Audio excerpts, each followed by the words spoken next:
या देवी सर्वभूतेषु शक्तिरूपेण संस्थिता नमस्तस्यै नमस्तस्यै नमस्तस्यै नमो नमः। जय माता दी भक्तों, नवरात्रि के पावन दिन में भगवती की कृपा पाने का सबसे प्रभावशाली माध्यम है हवन।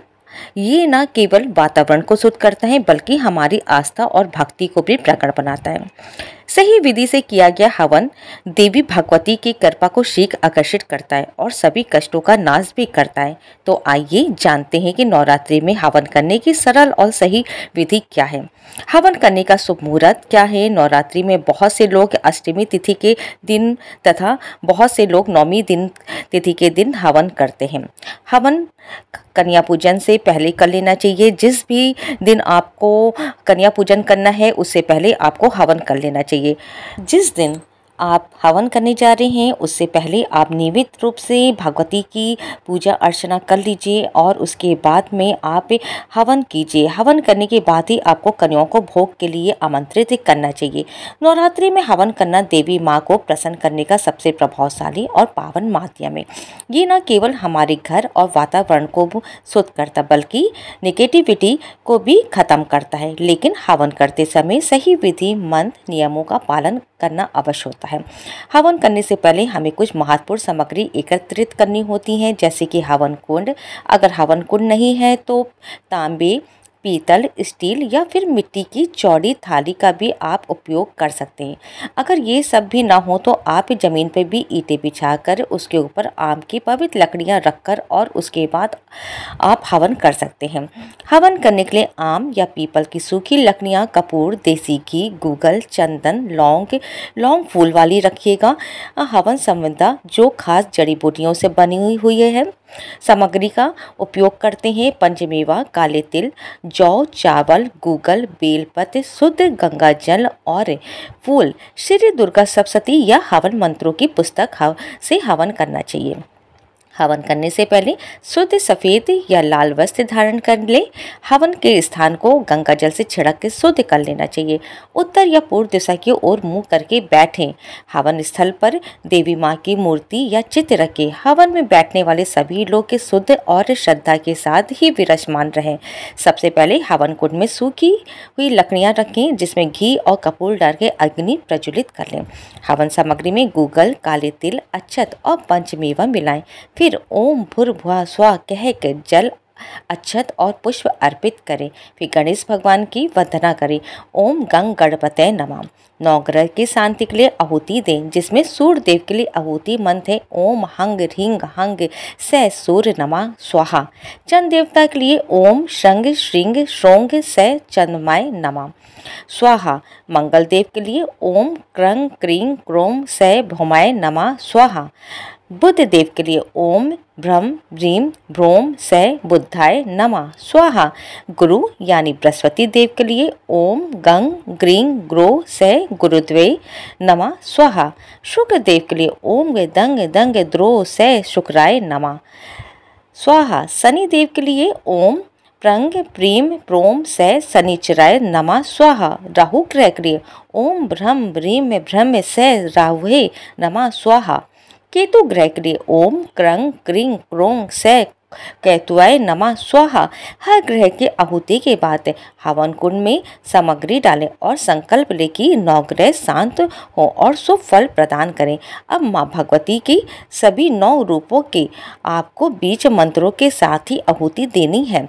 प्रत्येक बीज मंत्र के साथ घी और हवन सामग्री की आहुति दें। बहुत से लोग के खीर से भी आहुति देते हैं। तो शैलपुत्री माँ का मंत्र ओम ऐं ह्रीं क्लीं के शैलपुत्राय नमः स्वाहा। ब्रह्मचर्णी देवी का मंत्र है ओम ऐं ह्रीं क्लीं ब्रह्मचर्णे नमः स्वाहा। माँ चंद्रघंटा मंत्र ओम ऐं ह्रीं क्लीं चंद्रघंटाय नमः स्वाहा। माँ कुष्मांडा मंत्र ओम ऐं ह्रीं क्लीं कुष्मांडाय नमः स्वाहा। माँ स्कंद माता मंत्र ओम ऐं ह्रीं क्लीं स्कंद माताय नमः स्वाहा। माँ कात्यायनी मंत्र ओम ऐं ह्रीं क्लीं कात्यायने नमः स्वाहा। माँ कालरात्रि मंत्र ओम ऐं ह्रीं क्लीं कालरात्रि नमः स्वाहा। माँ महागौरी मंत्र ओम ऐं ह्रीं क्लीं महागौर्यै नमः स्वाहा। माँ सिद्धिदात्री मंत्र ओम ऐं ह्रीं क्लीं सिद्धि नमाय स्वाहा यानी कि आपको हर मंत्र के बाद में स्वाहा कहकर आहुति देनी है।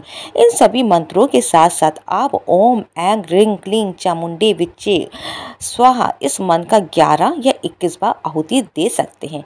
आहुति के अंत में क्या करना है ये भी आप जान लीजिए। ओम पूर्ता पूर्णम पूर्ता पूर्ण मच्छुते इस मंत्र का उच्चारण करना चाहिए देवी माँ को। इसके बाद पुष्प जल और मीठा प्रसाद अर्पित करें। सभी भक्तजन मिलकर अंत में माँ देवी की आरती उतारे। कभी कभी हवन करते समय अनजाने में गलतियाँ हो जाती, मंत्र उच्चारण करने में भी गलतियाँ हो जाती। इसके लिए आप इस प्रकार क्षमा प्रार्थना करें, माता मुझसे अज्ञानवश जो भी गलतियाँ हुई हों उन्हें क्षमा करें। मैं आपका दास हूँ, कृपा करके जाने अनजाने वश मुझसे जो भी गलतियां हुई हों उन्हें क्षमा करें। हवन करने के बाद आप कुछ उपाय भी कर सकते हैं, जैसे कि हवन की बची हुई भस्म को अपने माथे पे लगाएं, परिवार के सदस्यों के माथे पे तिलक लगाएं और घर के चारों कोनों में छिड़कें। कुछ भस्म को तुलसी के पौधे या घर में अन्य जो पवित्र पौधे हैं उनकी जड़ों में डालें। बाकी बची हुई भस्म को पीपल के पेड़ की जड़ में डाल सकते हैं। अगर संभव हो तो हवन के बाद में ब्राह्मणों या गरीबों को भोजन कराएं और नहीं तो कन्याओं को भोजन तो कराना ही चाहिए। अपनी समझ के अनुसार 5, 7, 9, 11, 21 कन्याओं को कम से कम आप भोजन करा सकते हैं। हवन के बाद आपको अगले दिन घर में एक बार फिर से श्री दुर्गा सप्तशती का संपूर्ण पाठ करना चाहिए। ऐसा करने से हवन की पूर्णता होती है। ये बात बहुत कम लोग जानते हैं, लेकिन जो लोग हवन करने के बाद अगले दिन अपने घर में कोई भी एक सदस्य श्री दुर्गा सप्तशती का पाठ करता है तो पूरे परिवार के सदस्यों की रक्षा होती है और पूरे वर्ष मां भगवती की कृपा बनी रहती है। हवन करने के बाद कुछ सावधानियां भी ध्यान में रखनी चाहिए, क्योंकि हवन करने के बाद हवन पूरा करने के बाद कुछ महत्वपूर्ण सावधानियां रखने से जरूरी है, ताकि ये हवन पूर्ण फल प्राप्त हो सके आपको और आपके परिवार पे कोई अशुभ प्रभाव ना पड़े। इसलिए जानते कि हवन करने के बाद आपको क्या क्या करने चाहिए और किन किन बातों से आपको बचना चाहिए। तो सबसे पहले हवन कुंड की अग्नि को सही तरीके से शांत करें। हवन समाप्त होने के बाद अग्नि को एकदम से पानी डाल के कभी भी नहीं बुझाना चाहिए, बल्कि उसे स्वाभाविक रूप से यानी अपने आप से शांत होने देना चाहिए। अगर किसी कारण से जल्दी अग्नि बुझानी हो तो थोड़ा थोड़ा गंगा जल या दूध की छींटे अर्पित कर सकते हैं। बाकी बची हुई भस्म को श्रद्धा से किसी पौधे की जड़ या पवित्र स्थान में डाल सकते हैं। हवन की बची हुई सामग्री का सही उपयोग भी करना चाहिए। हवन की भस्म को माथे पे यानी और या नाभि पर भी हल्का सा तिलक के रूप में लगा सकते हैं। ये शुभ माना जाता है। कुछ भस्म को घर में छिड़कना चाहिए ताकि घर की जितनी भी निगेटिविटी है वो दूर हो सके। बाकी हवन सामग्री को जैसे पुष्प, अक्षत आदि तो उन्हें बहते हुए जल में प्रभावित करना चाहिए या फिर किसी पवित्र वृक्ष की जड़ में रखना चाहिए। हवन करने के बाद हवन स्थल की सफाई भी करनी जरूरी है। हवन स्थान को जब अग्नि शांत हो जाए तब किसी कपड़े से वहां पर सफाई करके गंगा जल से शुद्ध करें। जिस जगह पर हवन किया गया हो वहां पे कोई भी अपवित्र वस्तु न रखें। अगर घर के अंदर हवन किया गया हो तो खिड़कियां खोल दें ताकि हवन का जो धुआं है वह पूरी तरह से घर से बाहर निकल जाए। हवन करने के बाद तुरंत बहुत ज़्यादा बोलने से बचना चाहिए। कम से कम 15-30 मिनट तक या हो सके तो मौन शांत होने का आप प्रयास कर सकते हैं। माँ दुर्गा के किसी मन का आप मानसिक रूप से मन ही मन जाप करिए, इससे आपको आध्यात्मिक ऊर्जा बनी रहती है। हवन करने के बाद किसी भी वाद विवाद या अपशब्द बोलने से बचना चाहिए, किसी का अपमान करने से बचना चाहिए और भोजन और अपने आचरण पर भी विशेष ध्यान देना होता है। हवन करने के बाद सात्विक भोजन ही करना चाहिए। तामसिक भोजन से बिल्कुल दूरी बनाए रखनी चाहिए। कम से कम उस दिन तो आपको तामसिक चीज़ों का सेवन नहीं करना चाहिए। हवन करने के बाद किसी भी गलत अपवित्र कार्य या गंदे स्थानों पर जाने से बचना चाहिए। अगर हवन किसी खास मनोकामना के लिए किया गया हो तो हवन के बाद संयमित और पूर्णदायी आचरण करना चाहिए जब तक कि आपकी वह कामना पूर्ण न हो। अगर हवन करने के बाद जरूरतमंदों को अन्न, वस्त्र और दक्षिणा दी जाए तो ये बहुत ही शुभ होता है। इससे हवन का जो पुण्य होता है वह कई गुना बढ़ जाता है। हवन के प्रभाव को अपने घर में कई दिनों तक बनाए रखने के लिए आपको कुछ खास उपाय भी करने चाहिए, जैसे कि अगले कुछ दिनों तक कि जब तक कि आपकी सामर्थ्य हो घर में श्री दुर्गा सप्तशती का पाठ करें। पूरा हो सके या एक दिन में पूरा कर सके तो कीजिए, नहीं तो आप एक एक अध्याय भी कर सकते हैं। मुख्य घर के मुख्य द्वार पे सुबह के समय हल्दी कुमकुम से सात्विक स्वास्तिक का चिन्ह बनाकर माँ दुर्गा का स्मरण करें और ओम ऐं ह्रीं क्लीं चामुंडे विच्चे इस मंत्र का जाप करें। अगर आपको कोई भी मंत्र नहीं आता है तो आप एक मंत्र इसी मंत्र का जाप कर सकते हैं। हवन से बनी हुई भस्म को साफ कर लें, साफ करके कोरे लाल वस्त्र में बांध करके घर में रखने से घर में निगेटिविटी दूर होती है, निगेटिव शक्तियाँ प्रवेश नहीं कर पाती हैं और हवन करने के तुरंत बाद ही शमशान किसी ऐसे अशुद्ध स्थानों पे हमें नहीं जाना चाहिए। क्रोध से भी बचना चाहिए, अहंकार या फिर किसी की भी तरह के निगेटिव विचारों से या किसी की निंदा आदि से हमें बचना चाहिए, क्योंकि हवन के बाद शरीर और मन अत्यंत शुद्ध होते हैं। अगर संभव हो तो हवन के अगले दिन उपवास रखना चाहिए। अगर हवन किसी विशेष मनोकामना के लिए किया गया है तो मन में अगले दिन व्रत रखने से इसका फल शीघ्र प्राप्त होता है। और हवन करने के बाद सच्चे मन से आप देवी माँ से प्रार्थना ज़रूर करें कि हवन में अगर कोई गलती या त्रुटि हो गई हो तो हमें क्षमा करें। आप चाहे तो एकमात्र आप भी अपने पूरे परिवार जनों की तरफ से देवी माँ से प्रार्थना कर सकते हैं कि माँ दुर्गे यदि अज्ञानतावश हमसे कोई भूल हुई हो तो हमें क्षमा कीजिए।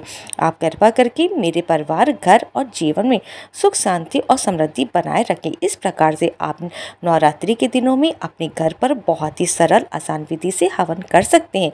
अगर आपके समर्थ हो तो आप किसी पुजारी को भी बुला के उनके माध्यम से भी आप हवन करा सकते हैं, नहीं तो आप खुद भी कर सकते। हवन करने के लिए आपको सुबह के समय का जो मुहूर्त होता है वे ज़्यादा उत्तम रहता है, या अभिजीत मुहूर्त में भी आप हवन कर सकते हैं।